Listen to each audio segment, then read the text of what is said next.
తెలివి నాకు కూడా ఉంది, మాకు కూడా వస్తుంది భాష. హైదరాబాద్ గల్లీలలో పెరిగిన నేను, నువ్వేడో ఊరికెళ్ళి వచ్చినావు, సరే రా పర్వాలేదు, నీ అదృష్టం బాగుంది, ముఖ్యమంత్రి అయినావు చేయి.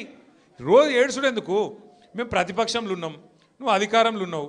ఇక అంటారు చూడదు సామెత, కనకపు సింహాసనం మీద శునకం కూర్చోబెట్టినట్టు నిన్ను ఆడ కూర్చోబెట్టిన పాపానికి రోజు అరసుడే, రోజు అరిసి అరిసి అరిసి. నిన్న మొన్న కొడంగల్లో చూసిన, కొడంగల్లో ఆయన సర్పంచులు గెలిపించుకున్నాడంట. గెలిపించుకుంటే సంతోషంగా బువ్వ పెట్టాలి, 4 మంచి మాటలు చెప్పాలి, ఇవి రాష్ట్రంలో ఉన్న పల్లెలకు ఫలానా చేస్తా, నేను ముఖ్యమంత్రి అని చెప్పాలి. రోజు అరుసుడు. నాకైతే డౌట్ వస్తున్నది, ఎంత ఒరులుతున్నాడు, ఎంత అరుస్తున్నాడు అంటే, ఆ గీతమ్మ ఉన్నది ఆయన భార్య, ఆమె చెప్తున్నా నేను తల్లి గీతమ్మ జల్దీ కట్టే, లేకపోతే ఆయన ఎవరైనా కరిసినా కరుస్తాడు వీడు. ఎందుకంటే ఇప్పుడు రోజు అరిసి అరిసి అరిసి పిచ్చిలేసిపోయేటట్టున్నది, కరిసేటట్టు తయారైంది రోజు రోజుకు. నేనేమంటున్నా అంటే, ఏనుగు పోతుంటే మస్తు జంతువులు మొరుగుతుంటాయి, నక్కలు కుక్కలు, మనం పెద్ద పట్టించుకునే అవసరం లేదు. మనం ఒకటే, కేసీఆర్ లాంటి ఏనుగు ఆయన ఎంత స్థాయి మనుషులు నేను మీకు చెప్పాల్సిన అవసరం లేదు. ఇవాళ ఆయన తిడుతా ఉన్నాడు తెల్లారు లేస్తే, ఒకరోజు ఆయన చచ్చిపోవాలని కోరుకుంటాడు, ఇంకో రోజు ఆయన కాలు ఇరిగింది అంటాడు, ఇంకో రోజు ఇంకేదో అంటాడు. అరే అయ్యా, నువ్వు ముఖ్యమంత్రివి, చెయ్యి, నువ్వు శపథాలు చేస్తున్నావు కదా, కేసీఆర్ను మళ్ళీ లేకుండా చేస్తా, మళ్ళీ రాకుండా చేస్తా అంటున్నావు కదా. నిజంగా నీకు నిజంగానే నీకు సత్తా ఉంటే, నిజంగా నీకు అంత టాలెంట్ ఉంటే చెయ్యి శపథం. 1 కోటి మంది ఆడపిల్లలకు రేపటి నుంచే నెలకు 2,500 రూపాయలు ఇస్తాను, జనవరి 1 నుంచి శపథం చెయ్యి, నేను చూస్తా. తులం బంగారం నేను జనవరి 1 నుంచి ఇస్తాను చెప్పు, శపథం చెయ్యి. చెప్పు 4,000 పెన్షన్ సంక్రాంతికి వెళ్ళి ఇస్తా, 2 ఏళ్ళకి వెళ్ళి తప్పించుక తిరిగిన దొంగను నేను, కానీ ఇప్పుడు ఇస్తా సంక్రాంతికి వెళ్ళని చెప్పు దమ్ముంటే. గా శపథాలు చెయ్యి. వీటితో ఏమవుతుంది? నీ ఉపన్యాసాలు, ఊకదంపు డైలాగులు ఏమొచ్చేది ఉన్నది వాటితోని? నోటి తీట తిరుగుతుంది తప్ప ఏం రాదు. మాకు రాదా తిట్టనికి? మాకు కూడా వస్తుంది, కానీ నీకు కాదు, నీ కుర్చీకి గౌరవం ఇచ్చి ఊకుంటున్నాం. కానీ ఒకటి మాత్రం నేను పక్కా చెప్తున్నా, దయచేసి మిమ్మల్ని అందరినీ కూడా కోరుతున్నా, మీరు మాత్రం హైదరాబాద్ జనాలకు మీకు పాదాభివందనం చేసినా, నేను ఏం చేసినా కూడా తక్కువనే నేను. ఎందుకంటే మామూలు విషయం కాదు. హైదరాబాద్ చరిత్రలో ఎన్నడూ వరుసగా 2 సార్లు, ఒక్కసారి కాదు, కార్పొరేషన్ ఎన్నికల్లో ఎవ్వలతో సంబంధం లేకుండా డైరెక్ట్గా టీఆర్ఎస్ పార్టీని, బీఆర్ఎస్ పార్టీని మీరు గుండెల్లో పెట్టుకొని గెలిపించి మమ్మల్ని మళ్ళీ కార్పొరేషన్ 2వ సారి కూడా మా చేతిలో పెట్టింది. అట్లాగే మొన్న శాసనసభ ఎన్నికల్లో కులం లేదు, మతం లేదు, అన్ని కులాలు, అన్ని మతాలు, హిందువులు, ముస్లింలు, క్రిస్టియన్లు గుండెల్లో పెట్టుకున్నారు గులాబీ జెండాను. 24 సీట్లు హైదరాబాద్లో ఉంటే ఒక్క సీటు కూడా మీరు కాంగ్రెస్కి ఇయ్యలే. ఒక్కటంటే ఒక్క సీటు ఇయ్యలే కాంగ్రెస్కి, నమ్మలే మీరు. అట్లాగే ఒక్క సీటు అడ్డిమారి గుడ్డి దెబ్బలో బీజేపీకి పోయింది, ఒక్క సీటు తప్ప మొత్తం సీట్లు బీఆర్ఎస్కే మీరు అప్పచెప్పిండ్రు. మీకు అందుకే పాదాభివందనం చేసినా తక్కువనే, మీరు చేసిన మరి మేలుకు. నేను మీకు ఒకటే మాట ఇస్తున్నా, శేర్లింగంపల్లి నియోజకవర్గంలో గత 10 సంవత్సరాల్లో కేసీఆర్ గారి నాయకత్వంలో 10,000 కోట్ల రూపాయలతో మనం అభివృద్ధి కార్యక్రమాలు చేసుకున్నాం. ఫ్లైఓవర్లు, అండర్ పాస్లు, మంచినీళ్ళు, సీసీ రోడ్లు, మోరీలు చేయగలిగితే మంచి చేసినాం. 1,00,000 డబుల్ బెడ్రూమ్ ఇల్లు కట్టిన మొత్తం హైదరాబాద్ కలిపి, అందులో శేర్లింగంపల్లికి కూడా ఒక 4,000 వచ్చినాయి. సరే పిండి కొద్ది రొట్టె, ఇంకా కూడా చేయాలని ఉండే, ఈసారి చేద్దాం ఇంకా అన్ననే ఒక ఆరాటం ఉండే.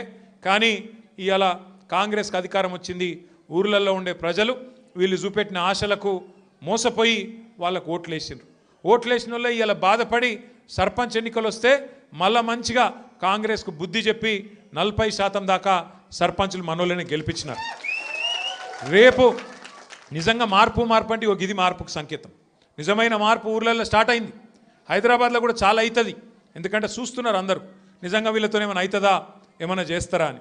ఒక్కసారి మీరు ఆలోచన చేయండి, ఎట్లున్నది ప్రభుత్వం. ఇవాళ రెవెన్యూ మంత్రి కొడుకేమో గుండగాళ్ళని వేసుకపోయి ఇవాళ భూముల మీద పడ్డాడు, భూములలో పడి కబ్జాలు చేస్తున్నాడు.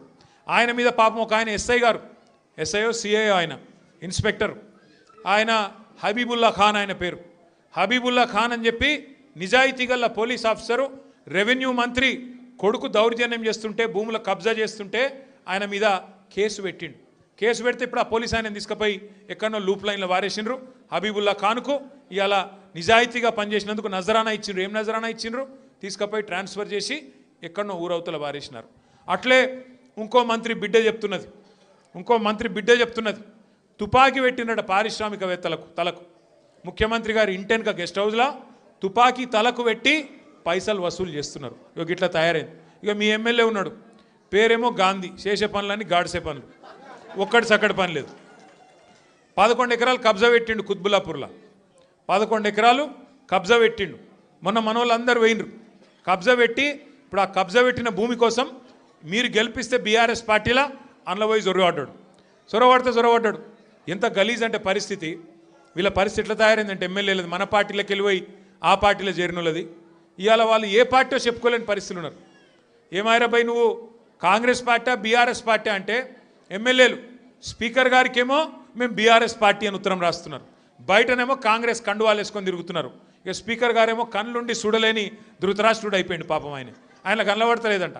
గాంధీ కాంగ్రెస్లో తిరిగేది మీ అందరికీ తెలుసు గల్లీలలో అని స్పీకర్కు తెలుస్తలేదంట. గాంధీ మంచోడు, చాలా మంచోడు, ఆయన బీఆర్ఎస్ పార్టీలోనే ఉన్నాను అన్నాడు. మరి బీఆర్ఎస్ పార్టీలు ఉంటే ఇలా బీఆర్ఎస్ పార్టీలో అనిల్ రెడ్డి చేరుతుంటే మరి గాంధీ ఏడి ఉండాలి కదా, ఇక్కడ లోకల్ ఎమ్మెల్యే అంటాడు. నిజంగా మన పార్టీలు ఉంటే ఇక్కడ ఉండాలి కదా. ఇక్కడ ఎట్లుందంటే ఇలా పరిస్థితి. ఇప్పుడు మనుషులలో 2 రకాలు ఉంటారు, అయితే లేడీస్ ఆడోళ్ళు లేదా మొగోళ్ళు. మరి ఇప్పుడు మీ ఎమ్మెల్యే ఆడనా మొగనా మాకైతే అర్థమవుతలేదు. ఏమిటిది ఆయన, ఏ పార్టీ, కాంగ్రెసా బీఆర్ఎసా చెప్పుకొని గంత భయమైంది. ఏమవుతుంది, ఎక్కువ పదవి పోతే ఎలక్షన్ కోదాంపా. మరి నువ్వు ఇంతపాటు సిపాయి అయితే నీ ఇచ్చా నువ్వే నీ సొంత ఫేస్ వాల్యూ మీద గెలిచుంటే రా శేర్లింగంపల్లికి రా చూసుకుందాం. మళ్ళా వచ్చి రాజీనామా పెట్టి నిలబడి ఎలక్షన్లో తెలుస్తుంది శేర్లింగంపల్లి జనం కేసీఆర్ దిక్కున్నారని దిక్కున్నారని చెప్తాంపా. ఈ చేతగానోళ్ళు 10 మంది సిగ్గులేనోళ్ళు మీరు గెలిపిస్తే అందులో పోయి జొర్రిను. పోనీ సొరితే అందులో జొరినమని చెప్పొచ్చు కదా. భయం అవుతుంది, ఎందుకంటే చెప్తే పదవి పోతుంది. సిగ్గు లేకుండా మరి ఆ పదవి విడిచిపెట్టకుండా ఇవాళ దిక్కుమాలిన రాజకీయం చేసి ఆఖరికి ఫంక్షన్ హాల్ కిరాయికి తీసుకొని అక్కడికి వస్తాం ఆల్విన్ కాలనీ కంటే నీకెందుకు భయం అవుతుంది? ప్రజాస్వామ్యంలో ఎవరు చెప్పేది వాళ్ళు చెప్తారు, ఆఖరికి ప్రజలు నిర్ణయం తీసుకుంటారు ఎవరు కరెక్టు ఎవరు తప్పు అని. అందుకే నేను మిమ్మల్ని కోరేది, మీ తమ్ముడు అనిల్ రెడ్డి, సతీష్ రావు ఆల్విన్ కాలనీలో బ్రహ్మాండంగా కలిసి పనిచేయాలని చెప్పి నేను కోరుతున్నా. రేపు 24 డివిజన్లు అయినాయి శేర్లింగంపల్లిలో, 24 డివిజన్లు, 24కి 24 ఒక్కటి పళ్ళు పోకుండా గెలిపించే బాధ్యత మీరు తీసుకోండి. కరెక్ట్ మనుషులకు